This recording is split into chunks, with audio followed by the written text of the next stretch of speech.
কারণ তোমারে বুঝাইতে পারবো না রে আয়েশা, তুমি আমার সুখের দিনের বিবি, আর খাদিজা আমার দুঃখের সময়ের বিবি। যেই সময় মক্কা নগরীতে আমার ঘর নাই, বাড়ি নাই, আমার মা নাই, আমার বাবা নাই, আমি বাবা বলে ডাকতে পারি না, আমি অসহায়, আমার ঘর নাই, বাড়ি নাই, টাকা নাই, পয়সা নাই, আমি মুহাম্মদ বড় গরিব, আমি বড় ইতিম। ওই সময় খাদিজা আমাকে স্বামী বলে বরণ করে নিয়েছে। দুই স্বামী বিদায়ের পর খাদিজা আমাকে তৃতীয় স্বামী হিসেবে গ্রহণ করেছে। আমার খাদিজার জীবদ্দশায় আমি মুহাম্মদ কোথাও বিবাহ করি নাই। খাদিজা 40 বছরের নারী, আমি 25 বছরের মুহাম্মদ বিয়ে করেছি। আমার যত সন্তান মারিয়া নামের স্ত্রী থেকে, মারিয়া কিবতিয়া নামের স্ত্রী থেকে মাত্র একটা সন্তান আছে, ছেলে, আর বাকি 4টা মেয়ে, 3টা ছেলে সন্তান খাদিজার গর্ভ থেকে আসছে।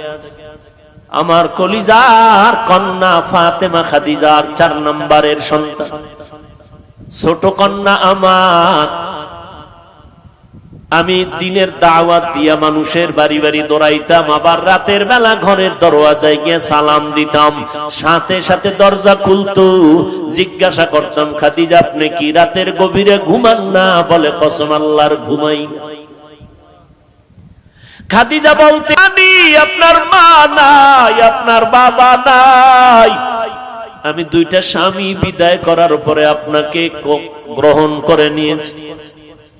আজ যদি আপনার মা বেঁচে থাকতেন, আপনাকে বাইরে রেখে ঘুমাইতে পারতেন না। কারণ সন্তান কখনো মাকে বাহিরে ঘোরাফেরার মধ্যে রেখে মা ঘুমাতে পারে না। ও সন্তানেরা, তুমি জানো না যে তোমার মা তোমার অপেক্ষায় বসে আছে। টাইমের একটু বেশি হয়ে গেলে মায়ের কলিজা আঘাত করে, কই গেল আমার সন্তান? টেলিফোন নিয়ে ব্যস্ত। এরে বাবা কই গেছো? আয় আয়, আমি মা তোর অপেক্ষায় আছি, খানাও খাই নাই, ঘুমাই নাই।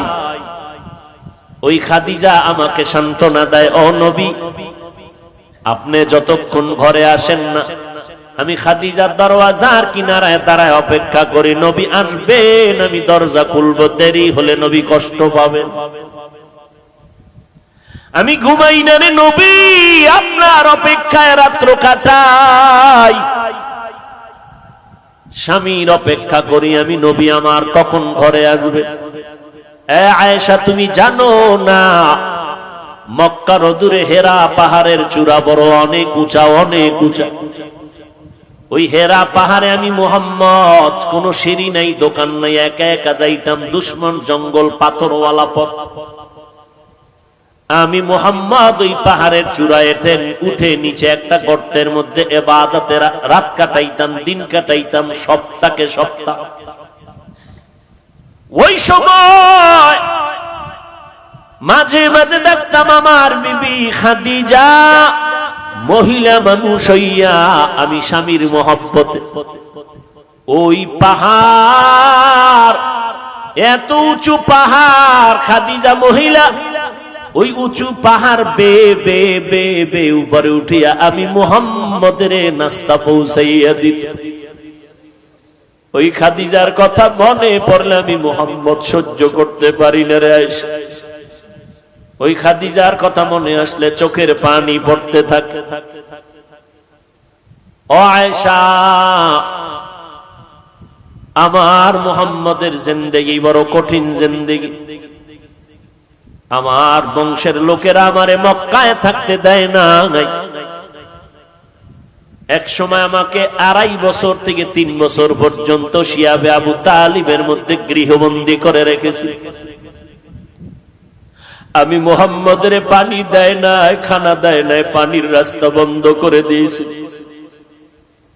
আমি আখিরি নবী, আমার মা নাই, আমার বাবা নাই, আমি গাছের পাতা চাবাইয়া খেয়ে খেয়ে দিন রাত্র কাটাইছি। ওই সময় খাদিজার মতো ধনী আরবে কেউ নাই, কিন্তু খাদিজা আমার মোহব্বতে আইসা আমার সাথে গাছের পাতা খেয়ে খেয়ে আমার মোহব্বতে রাত দিন কাটাই। এই পর্দার আড়ালের আম্মা জান, আপনারা তো খাদিজা না, তবে খাদিজার মতো একজন নারী কই আপনার স্বামীর খেদমত? আপনি জানেন না আপনার স্বামী দিন রাত্র কত কষ্ট করে কামাই করে আপনার ঘরে পৌঁছাইয়া দেয়। আপনার স্বামী কত কষ্ট করে, খানা পায় না, ঘুম নাই। আপনি জানেন না ঘরের মধ্যে বসে আবদার করলেন আমারে শাড়ি দাও, কাপড় দাও, জামা দাও, এইটা দাও, সেইটা দাও। অনেক স্বামী আছে টাকা না থাকলেও স্ত্রীকে বুঝতে দেয় না, বন্ধু বান্ধবের থেকে ধার কইরা কইরা মনের আশা পুরাইয়া স্ত্রীকে দিতে থাকে। কিন্তু বিবি তুমি জানো না তোমার স্বামী কেমন দরদি, কেমন কষ্ট করে তোমার মন রক্ষা করে। ও আম্মা জান, তোমার তো দরকার ছিল 5 ওয়াক্ত নামাজ পড়ে স্বামীর জন্য দোয়া করা। হে মালিক, তুমি স্বামীকে হেফাজত করো। স্বামী রাস্তায় চলে দিন রাত্র 24 ঘন্টা কামাই রুজি করার জন্য, আমাদের মুখে হাসি ফুটানোর জন্য। আমার স্বামী ঠিক মতো খাইতেও পারে না, গোসল করতে পারে না।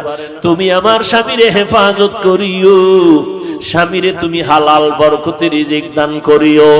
দেখতারে মা তোমার ঘরটা বেহেশতের বাগান হয়ে যাইত। ও স্বামীর খেদমত করনেওয়ালা নারীরা, আজকে যদি মনে করতা স্বামীর কামাই রুজি এটা স্বামীর একার না, এটা তোমার। স্বামী যদি মরে যায় সব তোমার থেকে যাবে রে মা। এই চিন্তা যদি ঘরের নারীরা করত, তাহলে স্বামীর মাল স্বামীকে না জানাইয়া বন্ধু বান্ধবের পাল্লায় পরে খরচ করত না। কত আম্মা জানেরা স্বামীর টাকা পয়সা অন্য বন্ধু বান্ধবের দিয়া দেয়, স্বামী জানেও না, চুরি কইরা কইরা স্বামীরে ফকির বানাইয়া দেয়। এক সময় দেখা যায় ওই মহিলা ফকির হইয়া রাস্তায় ঘুরে। আল-ইয়াওমা আকমালতু লাকুম দীনাকুম ওয়া আতমামতু আলাইকুম নি'মাতি ওয়া রাদিতু লাকুমুল ইসলাম দীনা। দিন ধর্ম আল্লাহ সিল মেরে দিলেন, এখানে আর কোনো বাড়ানো নাই, কমানোর কোনো সুযোগ নাই। আমি আল্লাহ মুহাম্মদের দিয়ে 23 বছরের প্রেসক্রিপশন তৈরি করে দিলাম। আরে দুনিয়ার মানুষ, কিয়ামত পর্যন্ত তোমরা যারা চলতে চাও সঠিক পথে, মুহাম্মদের দেওয়া প্রেসক্রিপশনটাকে ফলো করে চলবা। এই প্রেসক্রিপশন বাড়ানো যাবে না, কমানো যাবে না, সিল লাগায় দিলাম। আমার নবী খাতামুন নবিয়্যিনের সিল লাগায় দিলেন। নবীজির প্রেসক্রিপশন কিয়ামত পর্যন্ত চলবে। যারা ফলো করে তারা ঔষধ দিবে, তারা জান্নাতি। যারা নবীর প্রেসক্রিপশন উল্টা পাল্টা বাড়াবে কমাবে, তারা গোমরা হয়ে যাবে। তাহলে আলেমগো কাজ কি? আলেমদের কাজ হলো বাড়ানোরও সুযোগ নাই, কমানোরও সুযোগ নাই। নবীর দেওয়া 23 বছরের প্রেসক্রিপশন উম্মতের বুঝাইয়া বুঝাইয়া ঔষধ দিবে। ইলমেরা ইজাজু করদান বেহিসাব, খলকেরা দাদান জওয়াবে বাসওয়াব, হক না দারাত দোস্তে খলকা জারেরা, মিস্তে ই খসলত একে দিনদারেরা। মিলাদুন নবী মানে জন্ম মোবারক। বলেন নবীর জন্ম হয়েছিল কয় বছর লাগাইয়া? কথা হয় না, পারলেও তো বলবেন ভারী না। জন্ম হয় মানুষের 3 দিন। কয়বার বলেন না কেন ভাই? একবার। আমার নবীর জন্ম কিবার? জোরে বলেন।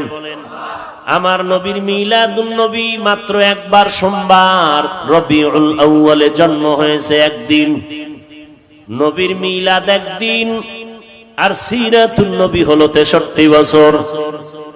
একদিন আর 63 বছরের মধ্যে যেমন ব্যবধান, মিলাদুন নবী আর সিরাতুন নবীর মধ্যে তেমন ব্যবধান। মিলাদুন নবী, নবীর জন্ম মোবারকের আলোচনা করা নফল। সিরাতুন নবী, নবীর আদর্শের আলোচনা করলে হবে না, পালন করা ফরজ।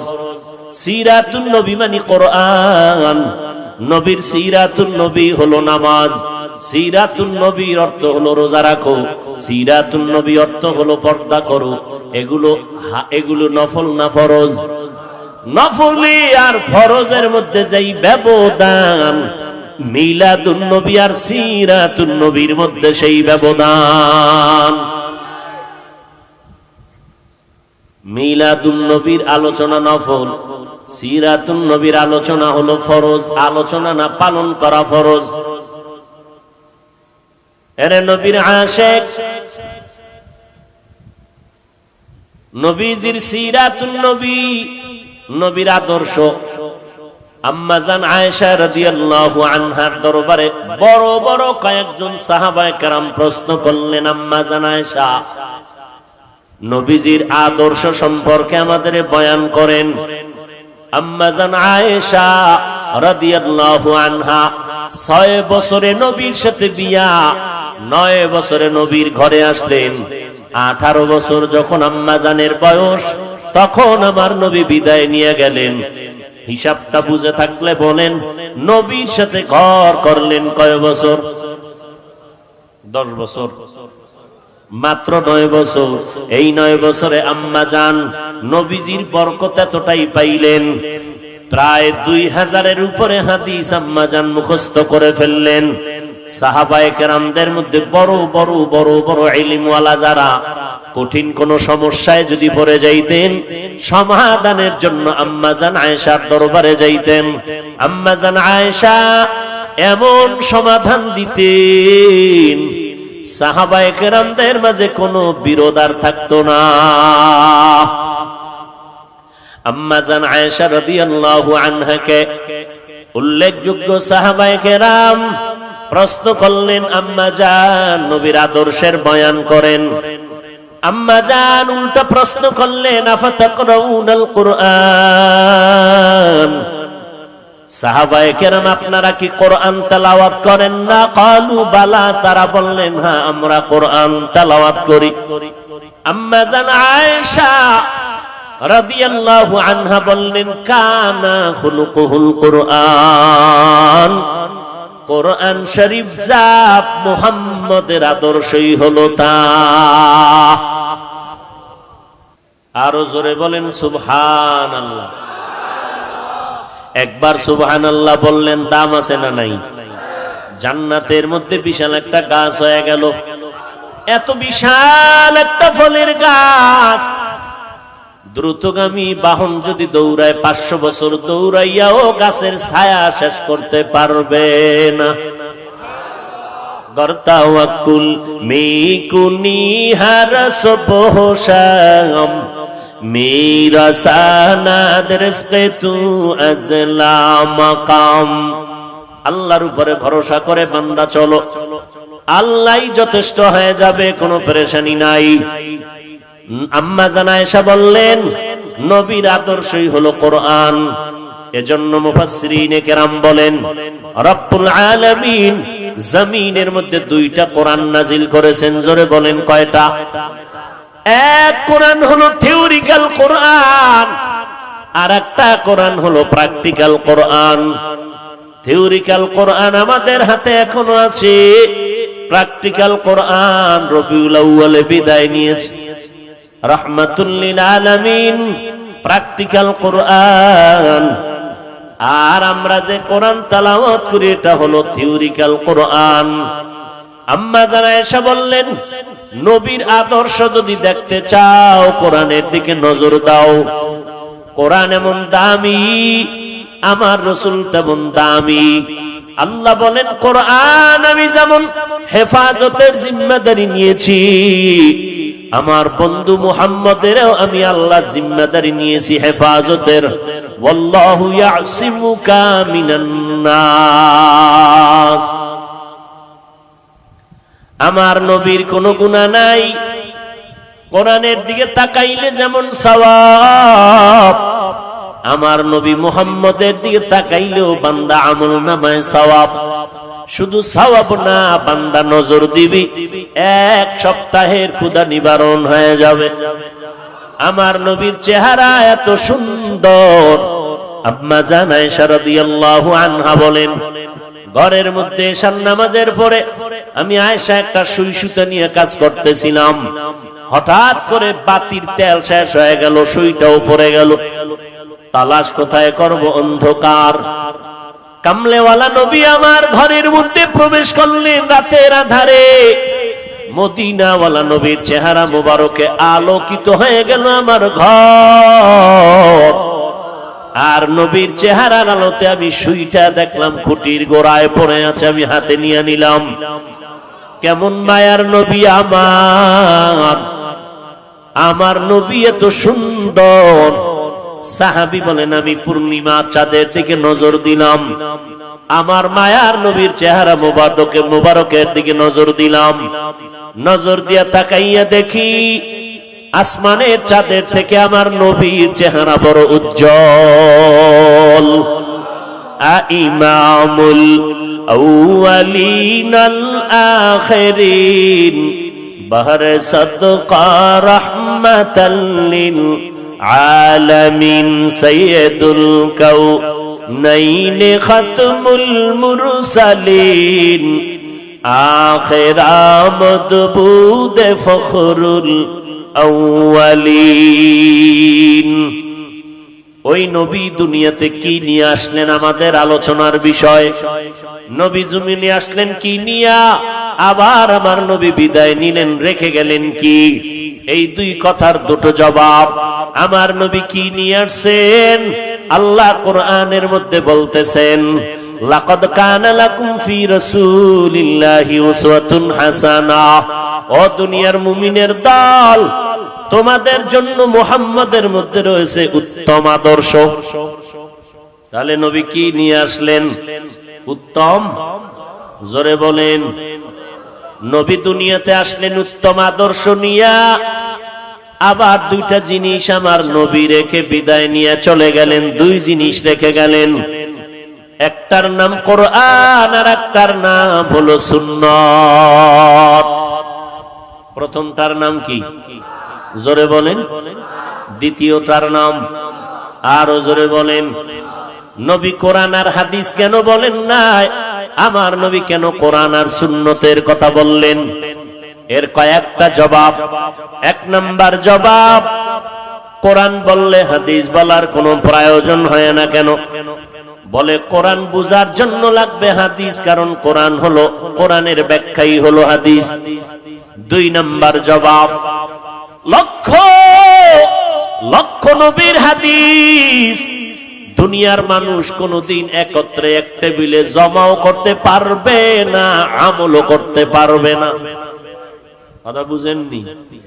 লক্ষ লক্ষ হাদিস কোনদিন মানুষ একা জীবনে এগুলো পড়িয়া শেষ করতে পারবে না, আর এই সমস্ত হাদিসগুলো জীবনে আমলও করতে পারবে না।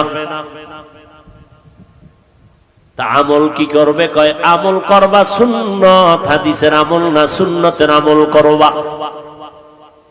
তিন নাম্বার জবাব, নবী সুন্নতের কথা বলে বুঝায় দিলেন কিতাব দেখে আমল চলবে না। সুন্নতের আমল যদি চাও, ব্যক্তিকে দেখে আমল করা লাগবে। ব্যক্তি কারা? আমি নবীর একমাত্র বন্ধু জমিনে থাকবে তারা উলামায়ে আহলে হক। এরা আমাদের ওয়ারিস। আল উলামা ওয়ারাসাতুল আম্বিয়া, আম্বিয়ায়ে কেরামের ওয়ারিস উলামায়ে আহলে হক। এদের অনুসরণ করবা, কারণ সাহাবায়ে কেরাম এত বড় আলেম, কোরআন হাদিসের ইলম শিখার পরেও নবীর দরজা ছাড়ে না, নবীর পেছনে সময় দেয়। খানার টাইমের খবর নাই, ঘুমের খবর নাই, নবীর পেছনে সময় কাটায়। কখন রাত হয়ে গেল খবর নাই, দিন হয়ে গেল খবর নাই। নবী কেমনে পানি পান করেন সাহাবায়ে কেরাম দেখেন আর শিখেন। নবী কেমনে জুতা পরেন সাহাবায়ে কেরাম দেখেন আর শিখেন।